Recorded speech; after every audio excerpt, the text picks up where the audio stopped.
Shalom Bapak Ibu semuanya yang terkasih dalam Kristus. Puji syukur pada pagi hari ini kita bisa beribadah kembali. Itu semua karena kasih Kristus dalam kehidupan kita. Sebelum kita memulai ibadah kita, mari kita tundukkan kepala kita. Mari kita bersatu dalam doa. Bapa dalam sorga, kami bersyukur Tuhan atas kasih karunia-Mu dalam kehidupan kami hingga pada pagi hari ini Tuhan. Kami bisa beribadah Tuhan meskipun secara online Tuhan. Tapi kami yakin dan percaya Tuhan, kuasa-Mu berada di tengah-tengah kami Tuhan. Ya Tuhan, inilah kami Tuhan, kami siap memuji, meninggikan nama-Mu pada pagi hari ini. Dalam nama Tuhan Yesus kami telah berdoa serta mengucap syukur. Haleluya, amin.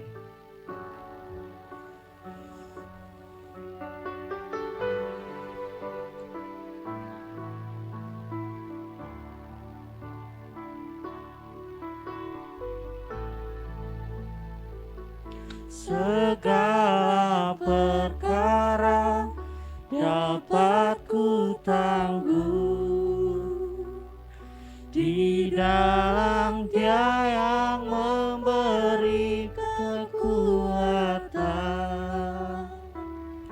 Oh Tuhan Yesus penolong dan sahabat,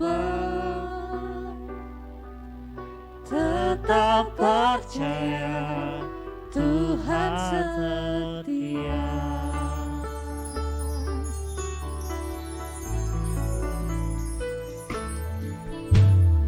Penolong yang selalu setia, memenuhi keperluanku. Tak pernah Dia mengecewakan.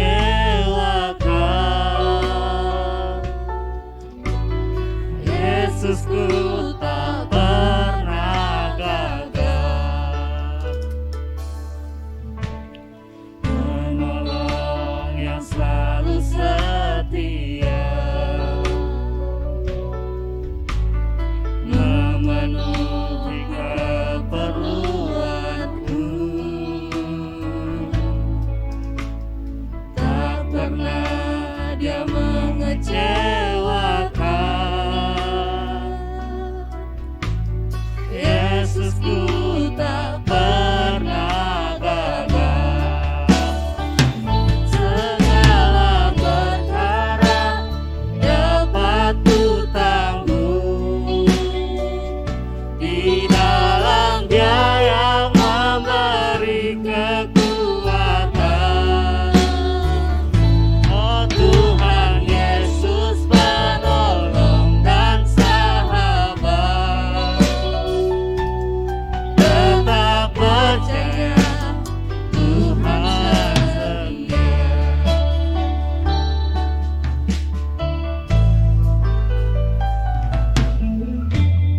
Penolong yang selalu setia, memenuhi keperluanku. Tak pernah Dia mengecewakan. Yesusku tak pernah gagal. Segala perkara dapat ku tangguh di dalam Dia yang memberi kekuatan. Oh Tuhan Yesus penolong dan sahabat, tetap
Dia yang memberi kekuatan.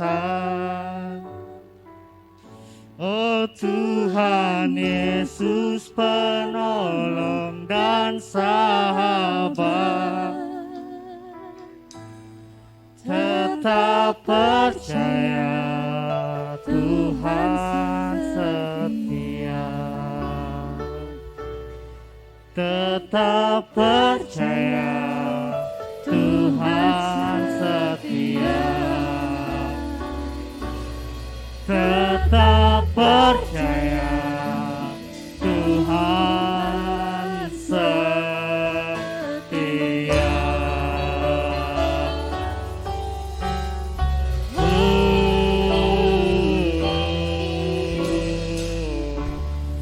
Mari Bapak Ibu, mari kita lebih bersemangat lagi, kita bersuka cita untuk memuji Tuhan. Mari kita lebih bersemangat lagi. Haleluya.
Haleluya.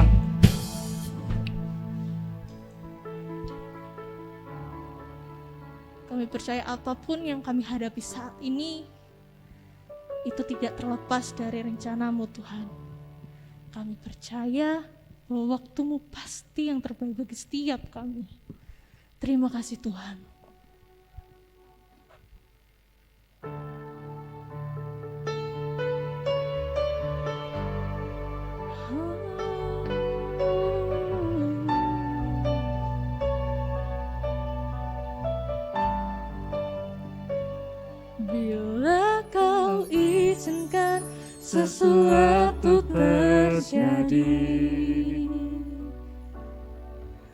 Ku percaya semua untuk kebaikanku.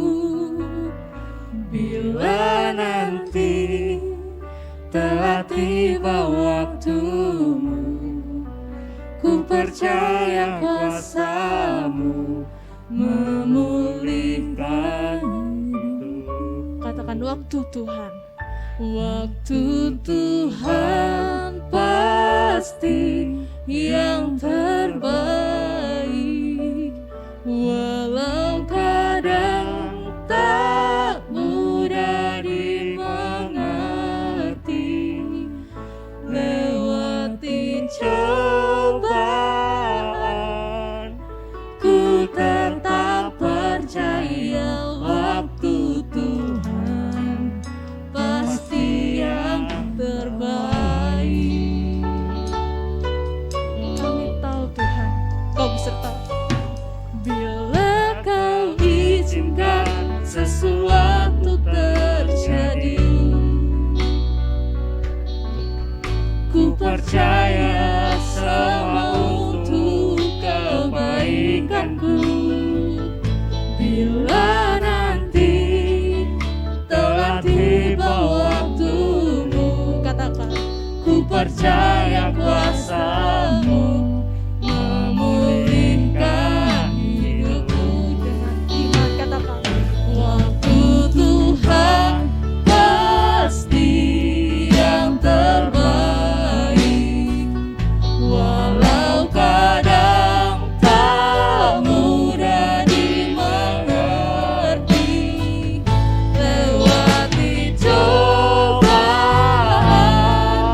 ku tetap percaya waktu Tuhan pasti yang. Waktu Tuhan, waktu Tuhan pasti yang terbaik, walau kadang tak mudah dimengerti. Lewati cobaan, ku tetap percaya waktu Tuhan pasti yang. Lewati setiap cobaan, lewati cobaan, ku tetap percaya waktu Tuhan pasti yang. Lewati cobaan, lewati cobaan, ku tetap percaya waktu Tuhan pasti yang terbaik.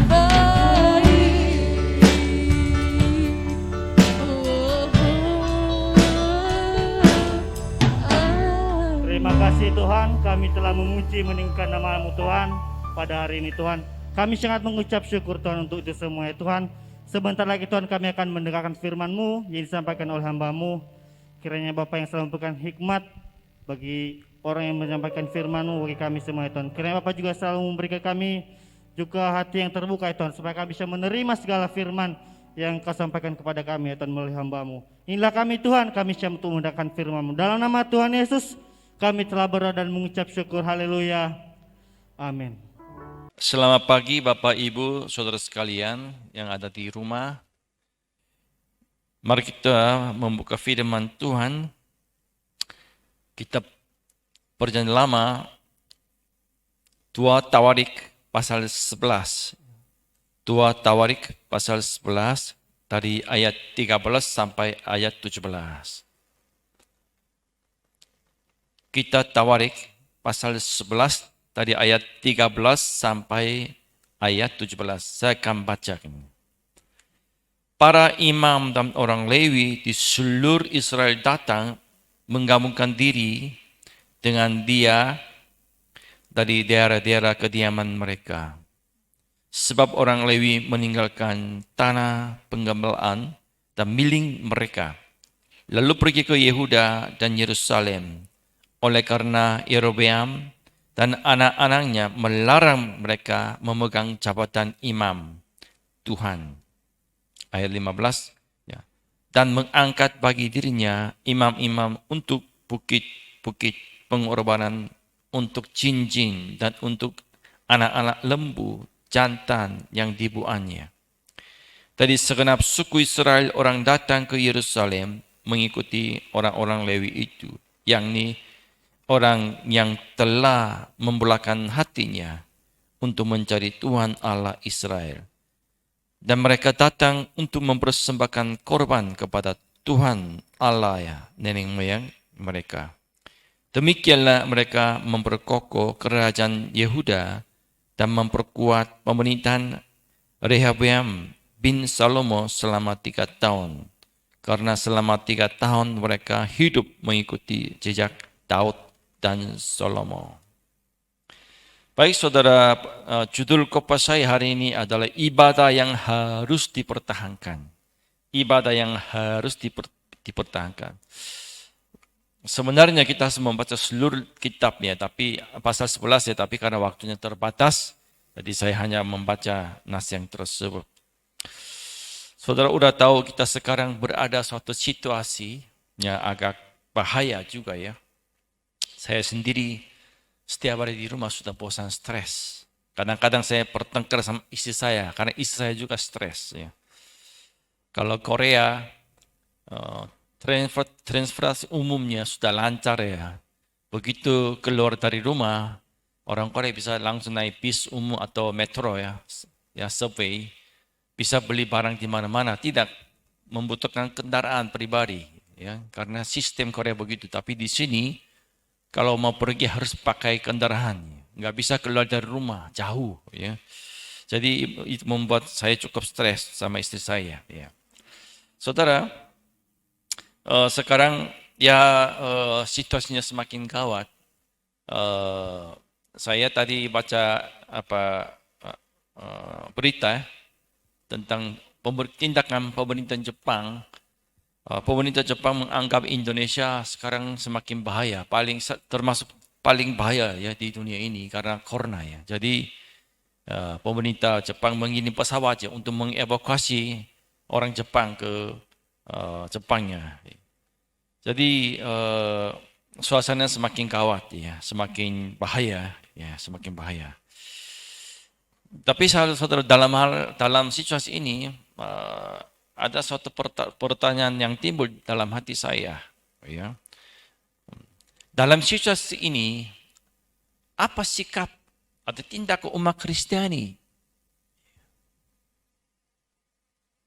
Apakah kita membiarkan diri terhanyut dalam kondisi yang semakin kita menuntu karena corona?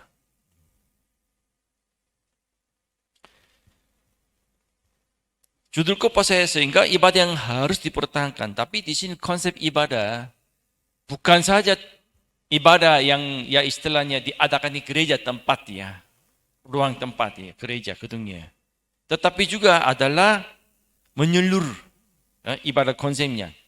Seperti apa yang dikatakan oleh firman Tuhan yang Roma pasal 12 ayat 1 berbunyi demikian. Karena itu saudara-saudara, demi kemurahan Allah, aku menasihatkan kamu supaya kamu mempersembahkan tubuhmu sebagai persembahan yang hidup, yang kudus dan yang berkenan kepada Allah. Itu adalah ibadahmu yang sejati. Ya. Saudara, ibadah ini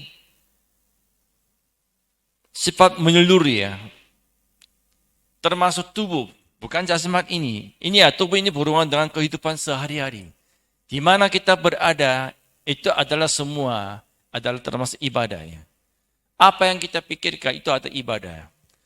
Semuanya pokoknya umat Kristiani yang diselamatkan oleh darah Yesus Kristus, di mana dia berada, di situ ada tempat ibadah. Apa yang dia lakukan juga itu adalah ibadah yang sejati. Mengapa? Karena kita diselamatkan oleh Tuhan untuk mempermuliakan nama Allah melalui ibadah. Itu adalah ibadah sejati. Oleh sebab itu saudara, judul khotbah ini adalah ibadah yang tempat, tetapi juga ibadah hidup kita seluruhnya. Kegiatan kita ya. Saya akan menjelaskan mengenai latar belakang ini, saudara, kita sudah tahu setelah Daud mati, ya, dipanggil oleh Tuhan, lalu Salomo menjadi pengganti Daud. Ya. Tapi masalahnya, Salomo ini, saudara, dia dari awal setia pada Tuhan, ya, seperti jejak orang tua, yaitu Daud. Ya. Tapi lama-kelamanya kita bisa melihat kehidupan yang terakhir Salomo tidak seperti awal. Kita tidak bisa menemukan gaya hidup yang terakhir Salomo, dia bagaimana bisa setia? Tidak ada lagi. Ya. Tidak jelas. Saudara, beberapa kesalahan yang dilakukan oleh Salomo itu adalah bangsanya pecah. Ya. Pecah. Mengapa? Karena memberatkan umat Tuhan berbagai macam proyek bangsa. Memang Salomo adalah seorang raja Israel yang setia pada Tuhan pada awal hidupnya. Salah satu jasanya adalah membangun bait Allah. Ya. Bait Allah Salomo terkenal, ya. Sudah tahu, saudara. Dalam sejarah Israel yang pertama kali orang Israel membangun bait Allah. Dan juga membangun sistem militer bangsa yang stabil untuk menghadapi musuh-musuhnya. Ya. Salomo menguatkan negara yang begitu kuat. Ya. Tapi saudara, tindakan Salomo membuat umatnya cukup menderita dengan kerja paksaan. Ya. Kemudian yang kedua, ini bukan kesalahan, dosa ya. Salomo semakin lama semakin jauh dari Tuhan. Dilema Raja Salomo adalah bagaimana membangun bangsa yang kuat. Oleh sebab itu dia harus bergumul untuk tujuan itu. Untuk tujuan itu dia membawa wanita-wanita dari bangsa kafir, yaitu perkawinan politik. Ya. Namun cara ini melanggar perintah Tuhan yang melarang kawin dengan wanita kafir. Karena apa? Karena wanita-wanita tersebut membawa patung-patung berhala dan dewa-dewa mereka ke istana Salomo. Akhirnya mereka membujuk Salomo untuk meninggalkan Tuhan. Kita sudah tahu semua, ya, akibat ini. Sebagai akibat, Tuhan membangkitkan Yerobeam untuk melawan Salomo. Ini kisahnya latar belakangnya. Kemudian Yerobeam menjadi bangsa pengganti Salomo. Ya. Tetapi masalahnya Yerobeam juga, saudara, dia tidak begitu orang bijaksana. Dia tidak mau dengar nasihat orang lain. Dia tetap memaksakan bangsa Israel, umat Israel, saudara, ikut kerja paksaannya. Tidak mau memberi suatu keringanan. Oleh sebab itu, negara ini sudah pecah. Lalu gimana? 10 suku, kecuali Yuda sama Benyamin. Gimana? Ya, 10 suku ikut siapa? Ikut Yerobeam. Jadi saudara, Rehoboam ini hanya mendapat suku Yehuda dan suku Benyamin. Ya, itu 2 suku ini. Kalau saudara sebelumnya kita baca, 2 suku sempat pernah terjadi perang, ya. Tetapi ayat 4, pasal 11, ayat 4, beginilah firman di Benyamin Yehuda, beginilah firman Tuhan, janganlah kamu maju dan janganlah kamu berperang melawan saudara-saudaramu. Pulanglah masing-masing ke rumahnya, sebab Allah yang menyebabkan hal ini terjadi. Maka mereka mendengarkan firman Tuhan dan pulang dengan tidak pergi menyerang Yerobeam. Bangsa yang pecah mau perang, tetapi Tuhan melarang. Sehingga 2 bangsa ini masing-masing pulang kampung halaman masing-masing. Di situ, ya. Ya, saudara, di sini ada suatu pelajaran yang sangat penting, ya. Setelah terjadi perpecahan bangsa ini, Yeroboam yang dia diangkat sebagai raja oleh 10 suku. Dia berpikir bahwa kalau masih orang 10 suku yang masih berada di bawah pemerintahnya, kalau mau kembali ke Yerusalem, dia takut kehilangan masyarakatnya. Sehingga apa yang dia lakukan? Coba lihat di sini. Ayat 13, para imam dan orang Lewi di seluruh Israel datang menggabungkan diri dengan dia dari daerah-daerah kediaman mereka. Ayat 14, sebab orang Lewi meninggalkan tanah penggembalaan dan milik mereka. Lalu pergi ke Yehuda dan Yerusalem. Oleh karena Yerobeam dan anak-anaknya melarang mereka memegang jabatan imam Tuhan. Ayat 15, dan mengangkat bagi dirinya imam-imam untuk bukit-bukit pengorbanan, untuk jinjing dan untuk anak-anak lembu jantan yang dibuatnya. Saudara, di sini Yeroboam dia melakukan suatu tindakannya, yaitu apa? Karena dia takut 10 suku kembali ke Yerusalem, tidak balik lagi. Kalau begitu bagaimana? Bangsanya pasti lemah ya. Oleh sebab itu, dia gimana? Dia melepaskan jabatan orang imam Lewi ya, sebagai apa? Imam dalam bait Allah. Saudara, bagi Rehoboam, tadi awalnya dua-duanya sama saja di depan Tuhan. Di sini ada suatu pelajaran yang penting. Yeroboam dia kecewa dengan kerajaan Daud. Lalu dia kembali dengan membawa 10 suku. Kalau dia tetap setia pada Tuhan, itu tidak menjadi masalah. Tetapi apa? Dia meninggalkan Tuhan secara total.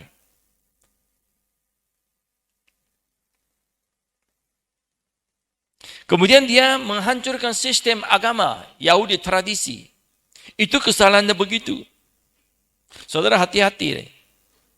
Kalau kita kecewa dengan seorang pemimpin gereja atau gereja ya, atau masalah ya, ada konflik dengan orang lain, hal itu jangan membuat saudara meninggalkan iman, ya jangan. Ya.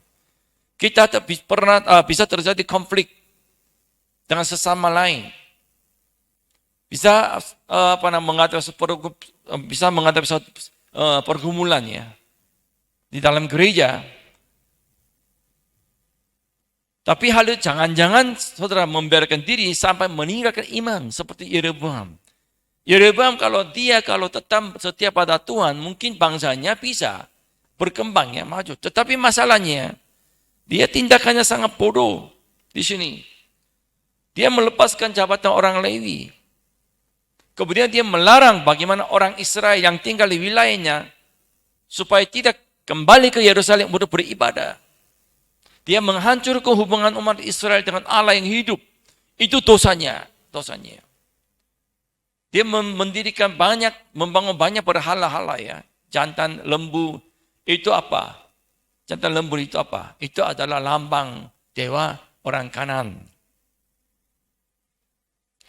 Di sini saudara coba lihat, ibadah merupakan sasaran yang pertama yang dipakai musuh-musuh umat Tuhan untuk melemahkan iman dan spiritual umat Tuhan. Yeroboam mencoba. Orang Lewi diusir, imam diusir. Lalu dia mengangkat orang biasa sebagai pengganti orang Lewi dan imam. Itu tindakan itu seperti ini. Seorang tidak pernah masuk sekolah teologi ya, diangkat sebagai pendeta pemimpin gereja. Memang bisa juga ya. Tapi kalau suatu ada sistem, sudah ada doktrin gereja, kan itu tidak bisa diterima kan. Ya. Sekarang Yeroboam dia ingin mengubah sistem agama Yudea secara total. Ini menjadi masalah. Saudara, saya tidak berkata kita tetap datang ke tempat ibadah gereja di sini, kita sampai melanggar protokol ya. Bukan itu maksudnya, bukan itu. Tapi hati-hatilah. Sekarang dunia ini suasananya semakin memojokkan umat Tuhan.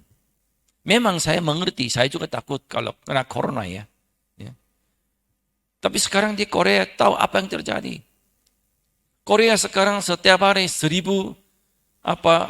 jumlah lebih ya setiap hari terjadi orang kena corona. Soalnya negara Korea kecil sekali. Sehingga pemerintah bertindak sekarang langkah 4 ya. Gereja sekarang ditutup semua. Satu orang pun tidak boleh datang seperti Indonesia di sekarang. Melarang ibadah. Tapi saya mengamati, saudara, saya mengamati sejak tahun yang lalu.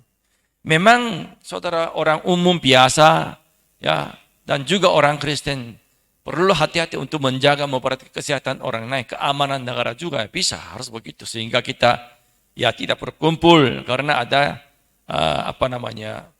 permintaan dari pemerintah ya dunia ya supaya corona ini tidak tersebar di mana, sehingga kita kerjasama, ya kan. Ya. Tapi saudara, hati-hatilah. Corona ini tidak boleh menguasai iman umat Tuhan. Kita boleh ibadah di rumah, gereja, di mana-mana. Tidak menjadi masalah. Tetapi jangan membiarkan corona ini, saudara, mengganggu kesetiaan dan iman kita terhadap Tuhan. Saudara, biasanya sejak gereja mula-mula banyak ada usaha-usaha dunia kan, penguasa untuk memusnahkan gereja Tuhan. Salah satu adalah gimana? Memusnahkan ibadah. Cara apa? Yang pertama apa? Bagaimana dunia bisa, saudara, memusnahkan gereja Tuhan? Yang pertama apa? Menghancurkan sistem tradisi. Ayat 14 di bawah di sini, coba lihat. Yeroboam oleh karena Yeroboam dan anak-anaknya melarang mereka saudara memegang jabatan imam Tuhan. Imam ini sistemnya adalah suatu tradisi nenek moyang orang Yahudi. Ke tradisi ini runtuh gimana? Agama Yahudi semua runtuh. Dunia begitu, ingin menghancurkan sistem dunia, sistem agama. Yang kedua adalah saudara, menghancurkan sistem imam. Tidak perlu orang Lewi, tidak harus orang imam menyembah Tuhan. Orang kaum awam, orang siapapun bisa. Ya. Tapi dalam konteks saudara orang Yahudi, kecuali orang Lewi, imam, orang lain nggak boleh melayani secara langsung. Nggak bisa diangkat sebagai istilahnya hamba Tuhan pada zaman perjalanan.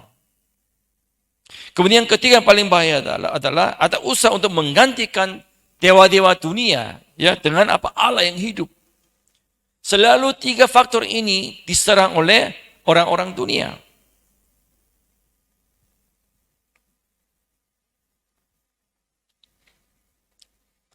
Ya, Yeroboam dia kesalahannya di situ. Dia takut kehilangan kuasanya jika orang Israel yang ada wilayahnya pergi ke Yerusalem untuk beribadah, ya, menyembah Tuhan. Mungkin mereka tidak balik lagi ke asal tempatnya. Dia takut untuk mempertahankan kuasanya, maka Yeroboam menghilangkan jabatan dan tugas mereka dalam sistem pemerintahan agama. Yang lebih parah adalah Yeroboam membuat anak-anaknya lembu jantan. Ini adalah seperti kata dewa orang Kanaan.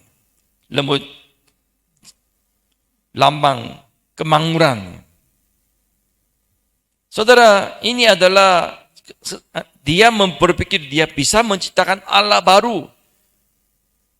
Dia tidak percaya Allah yang hidup supaya mempertahankan kuasanya, maka membawa umat yang tinggal di wilayahnya. Saya secara pribadi enggak mengerti mengapa, karena di sini saudara, Yeroboam ya seperti katakan penerapan zaman ini, dia mungkin sejak kecil ikut sekolah minggu ya, karena orang Yahudi begitu. Dia tahu Allah itu siapa. Tapi bagaimana bisa dia berubah secara total? Bisa meninggalkan Allah. Bagaimana dia bisa mengangkat patung-patung berhala orang kafir ya sebagai pengganti Allah? Saya agak susah mengerti.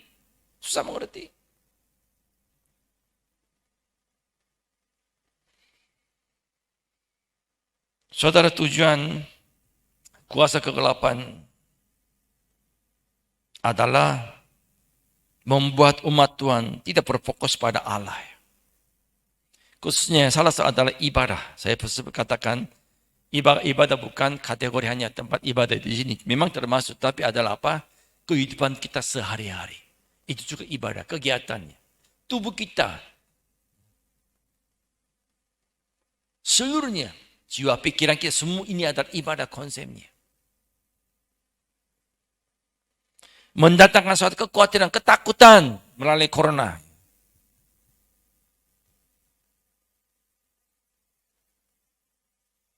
Kemudian membuat kuasa kegelapan mendorong kita hanya berfokus pada materi.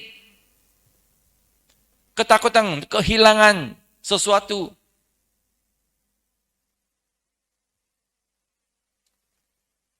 Supaya tidak berfokus pada siapa? Allah. Sekarang di depan kita tidak ada patung-patung berhala, dewa ya. Tetapi ada sesuatu yang ada dalam hati kita yang lebih diutamakan oleh kita daripada Allah. Itu adalah semua apa? Berhala-hala.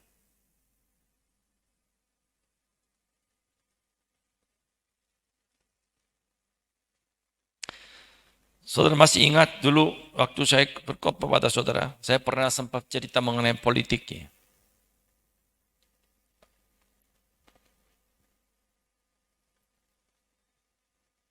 Sekarang banyak hamba Tuhan yang Injil turun jalan di Korea. Demonstrasi demo. Mengapa? Karena pemerintah Korea melarang gereja, ibadah gereja secara total. Tutup semua. Sudah lama. Kalau Indonesia, karena ada 5 agama ya, sehingga ada toleransi ya. Tapi masalah di Korea sekarang, pemerintah Korea, dulu pernah saya cerita, semakin ke arah mana? Ke arah sosialis, komunis, ideologi. Bagi orang apa? Kelompok-kelompok sosialis, musuh yang pertama siapa? Apa? Objeknya itu gereja. Mengapa? Umat Kristiani sangat melarang ideologi sosialis komunis. Mengapa? Karena ideologi sosialis itu tidak mengakui adanya Allah. Kemudian homoseksual, gay, lesbian, semua terima, tapi gereja nggak mau. Sekarang pemerintah Korea menganggap bahwa gereja, sekarang Korea menganggap musuh mereka, sehingga mereka menganiaya gereja dengan halus, dengan berbagai macam sistemnya. Waktu saya pulang Korea, bulan April, saya tinggal di kota, saya jalan kaki, walaupun masih suasana Korea, suasana corona. Tahu saudara, banyak tempat minum, rumah makan restoran penuh. Orang duduk, padat, rokok, nggak tanpa masker, mereka minum. Tetapi gereja nggak boleh, hanya 20% datang. Itu pun pakai masker.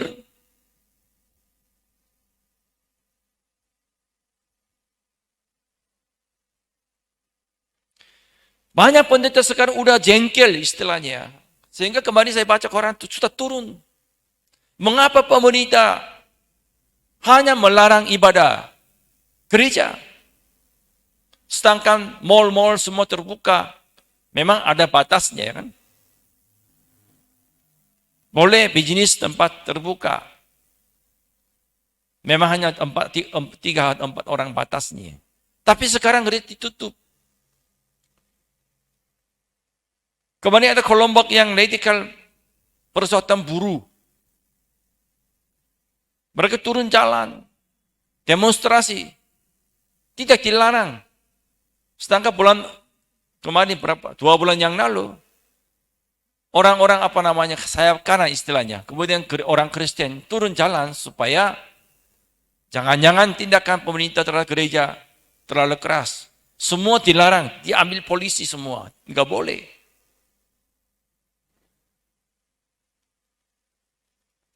Sebenarnya saya sebagai pengkhotbah tidak perlu berbicara soal politiknya, tetapi masalahnya sekarang di dunia sudah di mana-mana gereja menghadapi krisis.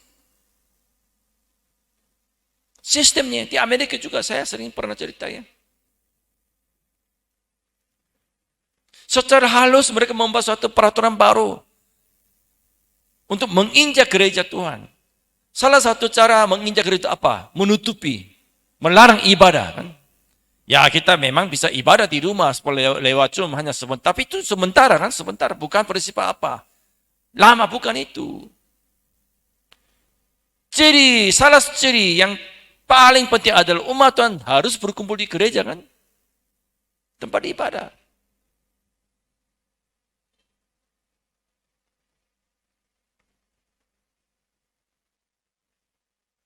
Saya sedikit juga jengkel apabila saya berita dengar mengenai adanya keadaan gereja Korea di sana. Memang saya tidak bermaksud kita membenci dunia ya, bukan itu, bukan. Tetapi saya mengajak kita, saudara, untuk mengenai kepekaan, peperangan rohani.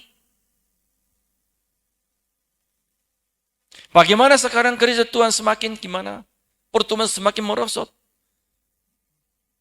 Kita harus mencari. Sekarang dari pihak luar ya, membuat banyak sistemnya untuk melarang ibadah. Kalau di Amerika, Korea terjadi. Kemudian ada seorang pendetaan. Dia dipanggil oleh polisi. Karena dia mengadakan ibadat.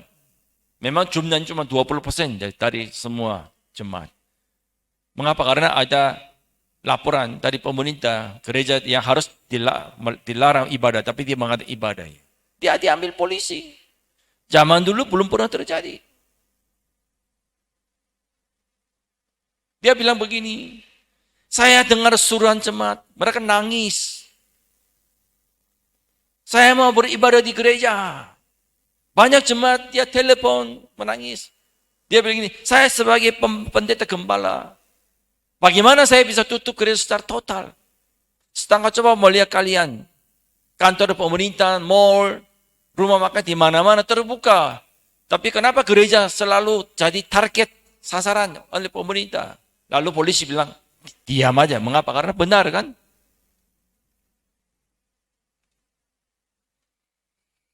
Bukan saja sistemnya saudara. Sekarang saudara coba lihat.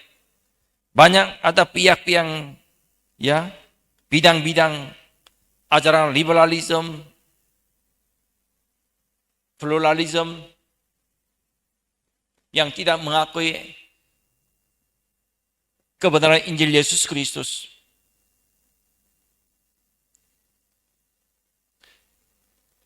Banyak sekolah-sekolah di Amerika, Korea tercemar kan dengan berbagai macam pandangan humanisme. Waktu zaman dulu di Korea 10 tahun yang lalu saya lihat suatu data ya, research. 10 tahun yang lalu antara seluruh umat masyarakat Korea, 57% mereka sangat memperhatikan agama. Memang agama itu Katolik, Buddha, dan semua, Protestan semua. Pokoknya mereka sangat memperhatikan mengenai agama. Memperhatikan agama berarti mereka memperhatikan jiwa ya, masa depannya. Tapi sekarang tahun 2021 ini, hanya 17% hanya memperhatikan agama. Dari 17%, masyarakat 35% memperhatikan minat kalau dapat agama itu ada Buddha. 17% adalah Katolik. Hanya 7% mereka memperhatikan agama Protestan. Mengapa sampai sekarang pemerintahan dunia terus menjelekkan gereja? Gereja tidak mengikuti protokol-protokol. Jadi gimana? Ini pikiran negatif tertanam orang-orang yang tidak percaya, masyarakat Korea. Oh, gereja itu jelek ya. Gereja itu melanggar protokol sehingga sekarang banyak corona tersebar kemana-mana. Itu sengaja.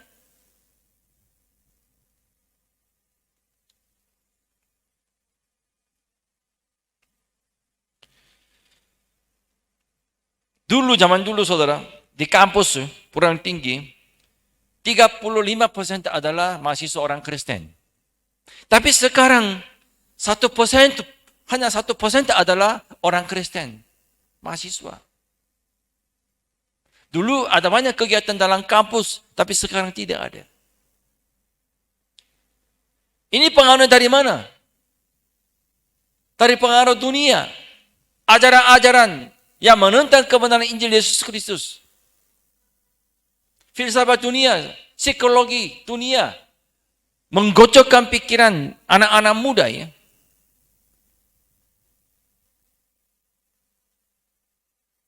Supaya tidak mengenal Injil Yesus Kristus. Kalau Indonesia masih lumayan. Indonesia perlu berdoa untuk Korea Amerika gereja. Karena apa? Karena semakin pertumbuhan semakin merosot. Saya kalau berkumpul mengenai hal ini, saya betul sakit hati ya. Banyak orang meninggalkan gereja. Banyak anak-anak muda meninggalkan Tuhan. Tercemar sekularisme. Meninggalkan ibadah. Seperti Yeroboam strateginya. Menggantikan orang-orang biasa sebagai imam. Sebagai pengganti orang yang doi imam. Melarang tidak kembali ke Yerusalem untuk beribadat Tuhan. Sekarang terjadi. Musuh-musuh kita, kuasa kegelapan, membuat banyak sistem. Filsafat. Isme-isme banyak. Banyak ajaran-ajaran dunia. Mencampur dengan Injil Yesus Kristus. Sehingga zaman dulu. Allah adalah juru selamat. Yesus adalah juru selamat satu-satunya. Sekarang udah berubah menjadi. Kan? Bukan hanya agama Protestan. Memberi keselamatan konsep. Tetapi juga agama lain. Alkitab ini adalah buku manusia. Bukan yang ditulis oleh Roh Kudus. Sekarang terjadi.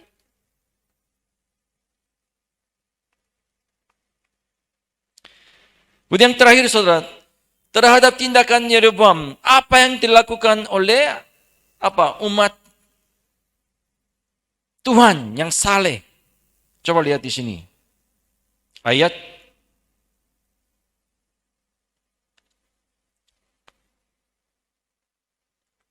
ayat 16.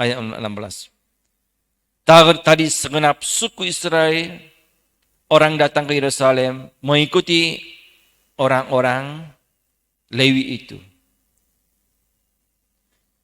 Yang ini orang yang telah membelahkan hatinya untuk mencari Tuhan Allah Israel. Di sini ada suatu keputusan. Ya. Orang Israel yang setia pada Tuhan tetap mengikuti orang Lewi. Imam. Mereka tidak mau berbalik ke Israel, walaupun meninggalkan aset dan milik mereka di sana. Mereka memilih untuk setia pada Tuhan. Menguatkan dirinya. Saudara, dalam suasana ini, apa yang kita lakukan? Dalam corona ini, memang saudara kita hati-hati ya. Mewaspadai untuk memikirkan orang lain, ya, keamanannya. Tapi jangan saudara sampai iman kita terhanyut. Iman kita mundur dari kesetiaan Tuhan. Karena corona. Ibadah kita tidak boleh saudara hancur. Ibadah kita tidak boleh disentuh, diganggu, dipengaruhi oleh orang-orang dunia. Semangat kita, cinta kita terhadap Tuhan tidak boleh diganggu oleh orang-orang dunia, sistem dunia. Kita membelahkan hati kita, mengangkat hati kita, memutuskannya. Walaupun kita berada dalam suatu situasi ini, kita tetap setia pada Tuhan.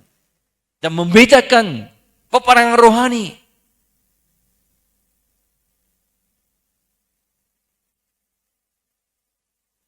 Sebagai akibat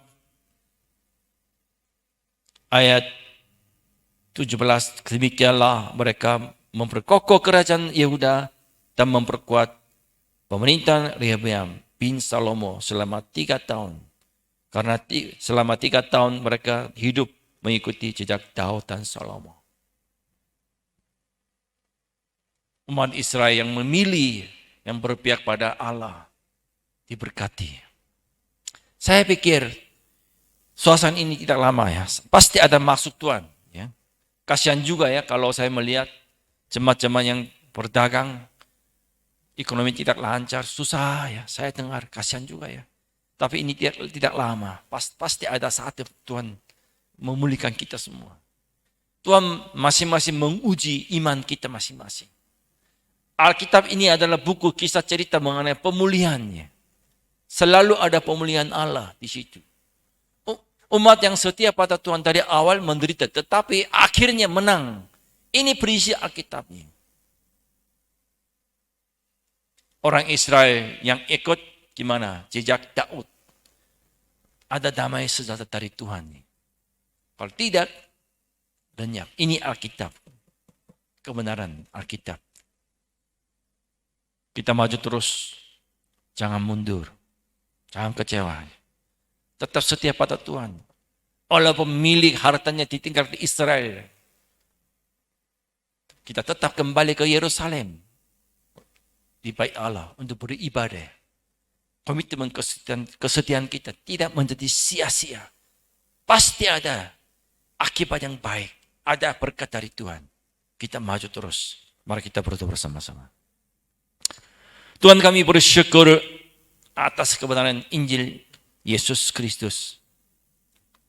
Walaupun para imam dan orang Lewi dan orang-orang yang mengikuti orang Lewi, yaitu umat biasa, kehilangan aset milik mereka karena tindakan pemerintahan Yeroboam yang melarang beribadah pada Tuhan.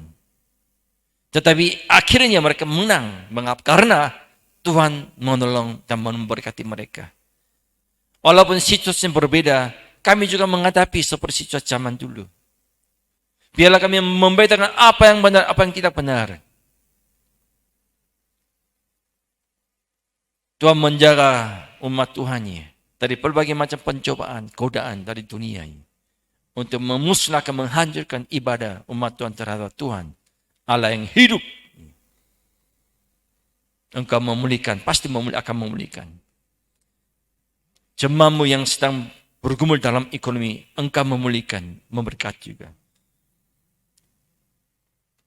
Engkau memakai gereja ini sebagai saluran berkat.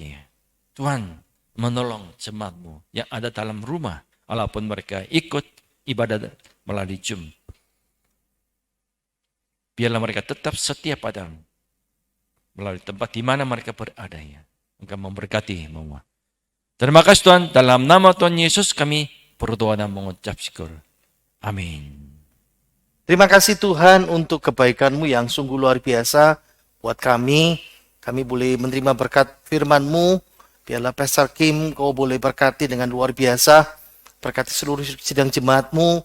Dan kami semua yang mendengarkan kebaktian ini dan mengikuti ibadah ini, mendengarkan firman-Mu. Biar kami boleh diberkati dengan luar biasa Tuhan. Yang sakit, Kau Tuhan jamah, Tuhan sembuhkan oleh bilur-bilur-Mu, oleh kuasa darah-Mu. Di dalam nama Tuhan Yesus, kami boleh dijamah Tuhan, disembuhkan Tuhan, dipulihkan Tuhan. Sakit COVID pun Tuhan pulihkan. Kami percaya Tuhan, kami bersama dengan Tuhan. Dan bersama Yesus kami akan melewati masa-masa yang sukar ini Tuhan. Kami juga menyerahkan Tuhan untuk pemulihan COVID di Indonesia, untuk pemulihan bangsa Indonesia. Kami tahu Tuhan, kami butuh Engkau, kami butuh kekuatan-Mu melewati masa-masa ini Tuhan. Terima kasih Engkau berkati gereja-Mu di tempat kami ini, Jemaat Kristus Hayat, berkati rencana pembangunan kami, berkati juga sebentar kami akan berikan persembahan, kiranya boleh dipakai untuk kemuliaan dan kebesaran nama-Mu saja. Mari kita buka tangan kita, terima berkat dari Tuhan kita Yesus Kristus. Diberkatilah hai kaum pria, diberkatilah kaum wanita, diberkatilah suami istri, diberkatilah pemuda-pemudi, diberkatilah rumah tangga kita dengan damai sejahtera yang melimpah, diberkatilah segala usaha pekerjaan toko dan proyek kita, diberkatilah hidup kita melahirkan sampai selama-lamanya. Kiranya berkat melimpah dari Bapa Putra Roh Kudus dalam nama Tuhan Yesus Kristus menyertai kita sekarang sampai selama-lamanya. Dalam nama Tuhan Yesus kita semua yang percaya berkata, amin. Selamat hari Minggu, Tuhan Yesus memberkati kita semuanya.